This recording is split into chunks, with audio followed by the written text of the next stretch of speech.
Happy insert day of the week to you all, and welcome. To begin this video on an interesting note, I want to ask the question, what does it mean when a network is secure? Well, thankfully we have a pretty good answer to that. For probably a fair amount of those watching this video, you are familiar with CIS. So CIS is an organization that provides us with really good standards and a framework that we can base our networks around, and really everything to keep all of that secure. By following those controls, you and your company or organization, etc., will not only be more secure, but prepared for troubled times when troubled times will surely hit. So as I've been working on my final project, I have chosen 3 of these controls to reflect on and kind of expound and go into depth here. I chose the 3 controls that I thought best represented the most important underlying aspects of network security. And I chose those from the 3 different categories that are currently defined under the CIS framework. So the first of these controls that I've chosen is continuous vulnerability management. Well, to begin with, CIS defines this as one of the basic security controls. While this is a pretty straightforward explanation on what the security control is and does, it's probably not one that's really integrated as often as it should be. As is the case with almost all security measures, 10 years ago you look at what those security measures were, and they were almost, in a lot of cases, really just non-existent or really easy to get around. In today's world, that's really become not an optional thing like it was in good old 2011. So continuous vulnerability management really means that you're not just setting your system up and trusting it to the wind and crossing your fingers and hoping nothing bad happens. Continuous vulnerability management means that you are consistently scanning, testing again, and bringing in red teams and doing all these different measures so that you are able to gauge how vulnerable your network is and if there are any easy and weak flaws. If you're not doing this, then you are putting far too much at stake here. I mean, to begin with, first and foremost and obviously, any data or systems, any assets you have, are really just compromised. And you have put probably not even just your own data, but the data of many trusted users into the hands of untrusted sources. And sometimes that can be devastatingly horrible.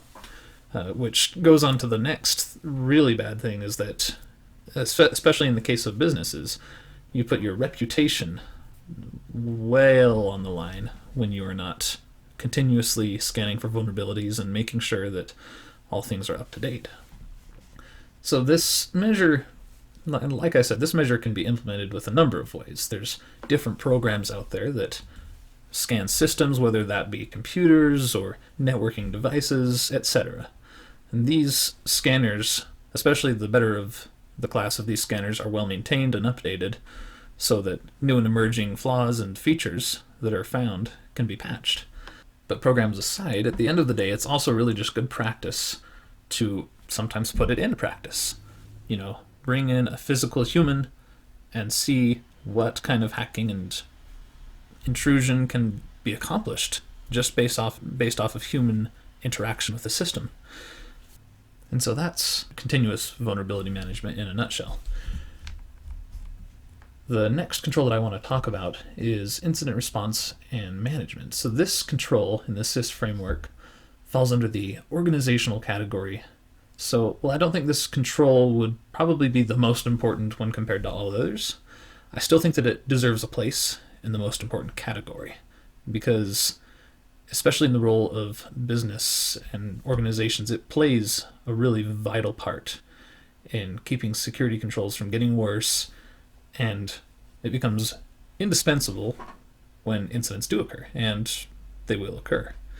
And I really love the way the CIS documentation phrases it, not if, but when, because a lot of these controls, even at their best security measures, it's really only a matter of time. So following a theme from the previous control, unless a company is prepared, when lightning strikes, the damage can be anywhere from a little bad to absolutely devastating. And there's really no telling just how bad that can be, especially if you're not prepared.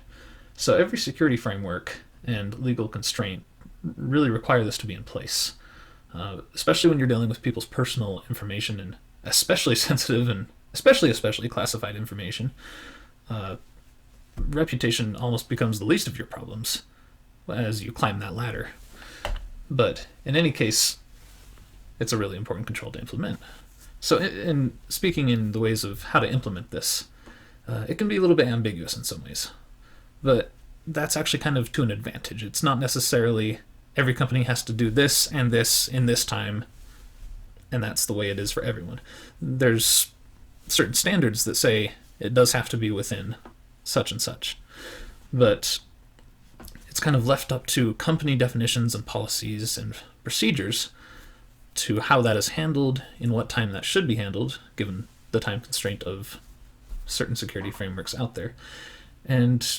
But companies can really take this and define it to their needs.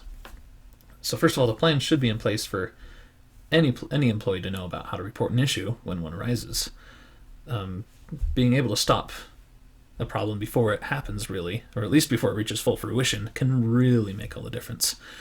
And on that note, really every employee who has access at all to any systems, and that might even just mean physical access, not even necessarily to a computer, login, an account, etc., but to anyone who has access to these assets, there should be a training and there should be briefing on these things. And of course, that's where everyone rolls their eyes because everyone knows trainings and briefings are great, but how often do they work, right? Well, in any case, there's a lot of different ways that those trainings can occur, but they really do need to happen because in any chain, the weakest link is where it's going to break. It's just a matter of strengthening as many links as you can possibly strengthen. And on that note, Kevin Joseph, a cybersecurity strategist from IBM, actually puts the picture into really good perspective because he says that many organizations make the mistake of having only IT personnel ready to respond, but best plans integrate all areas of the business. But moving on now to the last control in the SIS framework that I want to cover is limitation and control of network ports, protocols, and services. Now this one is more basic as compared to the other two. I mean, we have a lot more conceptual tasks in the previous two, but this one kind of involves a more straightforward task, so to speak. As long as a system is connected to a network, especially to the internet, it's never really completely safe. So as long as a door exists, I mean, it's a door for a reason. No matter what kind of locks and keys and chains and bolts you put on it, it still remains a door. So the means of mitigating this control, there's a lot of approaches to do it, but I think the best place to start is really kind of just a straight map. So mitigating this control can be a bit of a challenge in some ways because it's hard to know where exactly to start, but I think it comes down to the good old adage, know your network. If you don't know your network, implementing this control is just going to be a horrendous nightmare, at least implementing this control effectively. So the most important place to begin is with the devices, of course, that face the greatest threat, usually going to be internet facing. So that can usually and most often mean routers and firewalls. So we want to make sure that ports and services on these devices are given least privilege, so to speak. If it's not needed, close it. If it's not necessary and not beneficial to the company, there's no reason to have it open. Otherwise, it's just another door through which an attacker can get through. So, and that goes as well down the line for network switches and then servers and end devices. I mean, there's a whole slew of different devices that ought to be configured and implemented with that in mind. Access control lists and rule sets can kind of be a real trouble with this control because sometimes it's not so much a matter of that we leave ports open so much as that we leave physical ports within the same group in an access control list and forget that those ports are open on that physical port. So there's a lot of different things to remember with this control because it gets really technical. But another good tip is to use good encryption standards. Obviously, even though we have to have doors and those have to exist in order for us to function as a business and with a network, we don't have to let everyone in who knocks.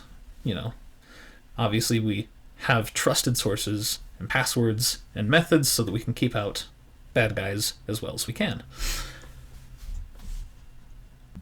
The best way to make sure that this control is being implemented and followed is honestly just using programs like Nmap, Nessus, OpenVAS. There's a whole host of tools out there that you can use that scan these ports and these services, finds weaknesses, and reports them back to you, and going beyond that in some cases. So it's this control that I chose to implement in my project. To do this, I decided to work off of my home network, which currently has a setup that includes, of course, my router, a server running Windows Server 2019, a Raspberry Pi, and then a number of other stationary and mobile devices, just typical end devices. So the operation of my router obviously acts as a boundary between the private network and the public-facing internet. My Raspberry Pi is a DNS server, and as a bonus, it also blocks any undesired traffic into my network. If any of you are into Pi-hole, it's a really fun project. I like it a lot, but that's another story. And then, of course, the rest of... and my Windows server is running a few services that include a FTPS server. The rest of my devices mostly really kind of go without saying. So to implement this control, the method that I followed, I first looked at these significant devices that I've mentioned, so the Raspberry Pi and the Windows server and, of course, my router. I looked at what ports and services were open, and I made sure that those were properly configured. So beyond that, after confirming and checking on that, I then took a separate machine which is running Kali Linux, and I used both Nmap and Armitage to assist in penetration testing to see just how good the security was on my network. And to do this, I decided to test it from both within and without my network. The first test, I chose to work within my network first. So as I proceeded with my test, I ran an Nmap scan to find out what IP addresses I had that had easy open ports. And of course, these devices were the ones that came up as they have services running. I then entered Armitage and added these hosts to my database. And then I just did a few basic Nmap scans, which include OS scans. So the OS scan kind of intrigued me because one of these devices is a network-connected just an audio surround amplifier, and the other one is a third-party NVR. The results of the scan brought up that these were both running Linux kernels. It was also kind of amusing to see that Armitage, or Nmap by extension, assumed that my Windows 10 laptop was running probably XP or 7 or 8, according to what it had its best guess set on. Also on that note, it's interesting because although my Windows server has 3 different NICs, it didn't pick up any OS on any of them. So that kind of goes to show some good security from the operating system. So from here, I looked at kind of what would be maybe the best point of attack here, and I noticed that my amplifier was running on a slightly outdated kernel of Linux. And knowing that I really had no need for subtlety in this test, I decided to kind of just make things short and easy and sweet and attempt a Hail Mary on it. So after a long time of attacks, I was graced by the good old no active sessions message, which does go to show that firmware updates do provide some really robust security, even if just a little. I decided to see what things would look like from the other side of my network, so I detached my machine from my personal network and made a little trip over to my brother's house, and from his network, I then probed my public-facing IP address to see what I could scan. So from a quick scan, I found, of course, some open ports, which included my FTPS server and my web server. I comically decided to also do an OS scan. It seemed to think, based off of my web server, that the entire network as a whole was Microsoft IIS running on port 443, of course. For some reason, it assumed a printer icon, but I suppose that's irrelevant. So I decided to then just go ahead and launch a Hail Mary from outside the network, and of course, nothing really came of that. So, deciding to go as deep as possible, I launched a deep Nmap scan on all TCP and UDP ports. I don't know if the process ever really finished. I think it did. But it certainly took well over an hour, and I didn't really get any results aside from the ports that I already knew I had open. So this was a fun test for me to implement, because in doing this, I actually had the opportunity to go through some of my systems, my servers, and look at these ports and review what I really needed open and what I didn't. And I'm a little sheepish to say there were some open services and ports that I thought, oh, why did I leave that open? So it's kind of one of those tests that doesn't necessarily take a lot of time. It's a really simple control to implement. It's just so simple sometimes that it's overlooked. But I would really recommend implementing this control on your networks and making sure that there's no weak points and open doors through which baddies can get through, whether that's from the inside of your network or out. Thank you for joining me in my video today, and have an awesome day.